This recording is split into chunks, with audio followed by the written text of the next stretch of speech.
Hello everyone, my name is Grant Otsky.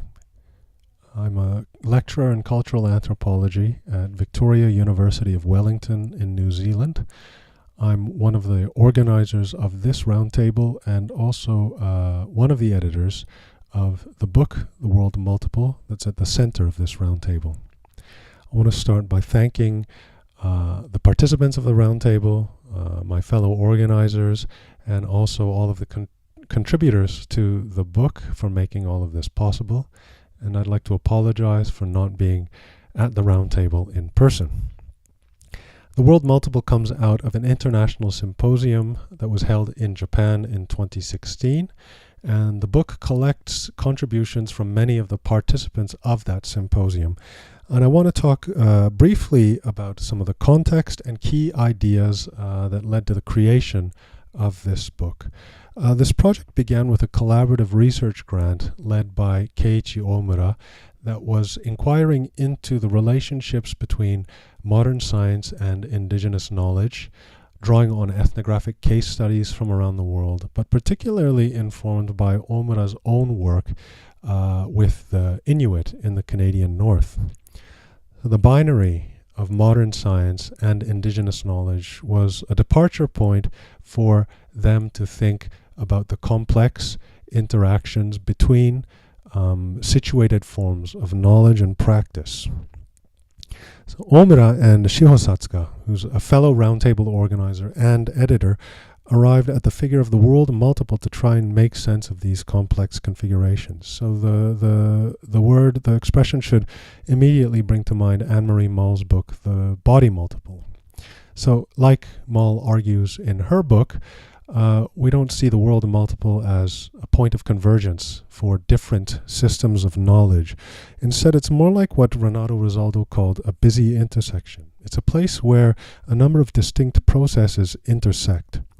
Rosaldo writes that a busy intersection provides a space for distinct trajectories to traverse rather than containing them in complete encapsulated form. So in the world multiple, we call this crossroads the quotidian. The quotidian is that everyday space where objects and subjects and forms of conduct come into being and interact with each other. They might collide or interfere or trouble each other's boundaries, or they might simply pass each other by.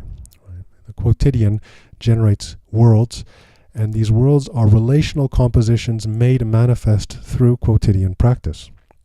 And the world multiple itself is also part of a busy intersection of work in anthropology. It deals with ontological politics, the Anthropocene, and post-colonial worldings. It's part then of a broader inquiry into what Marisol de la Cadena and Mario Blazer write in a volume I consider close kin to ours, heterogeneous worldings coming together in a political ecology of practices negotiating their difficult being together in heterogeneity. Now, as Atsuro Morita writes in the afterword to our volume, our contributors show a tension that lies at the heart of the world. So in the world multiple, the singular world implies the plural worlds and vice versa. As Morita puts it, the contributors highlight that, quote, the tension between worlds as relational objects enacted in practice and as ever-expanding horizons of worlds that are larger than any of its moments. And this leads to a paradox, because to sense the complexity of worlds as relational objects requires holding still or static worlds as horizons. But the more we inquire into the complexity of worlds as relational objects, the less stable worlds as horizons become. Gregory Bateson writes that human beings deal with these kinds of paradoxes by introducing the dimension of time. He suggests that we have to take time to oscillate between these levels of world. And I've come to think of this oscillation within paradox as an important aspect of the process that takes place at these quotidian busy intersections. Right? It stitches worlds multiple together. And it gives us, this oscillation gives us a way to see the world or the worlds of our contributors. And this oscillation isn't an indecision between possible alternatives. Right? This oscillation is more like a generative or aleatory vibration that's inherent in practical connection.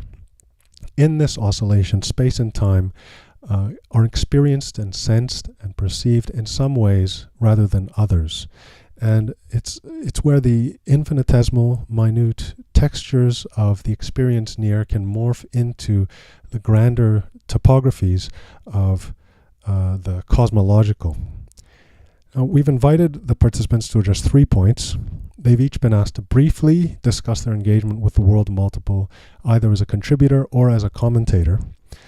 They've also been asked to reflect on the texture of multiplicity as it's emerged in their own ethnographic work. And finally, they've been invited to speak about the resonances they saw or have come to see through thinking with the world multiple, particularly in relation to the work of other contributors. So thank you. I hope you enjoy the discussion, and I look forward to hearing about your discussions soon.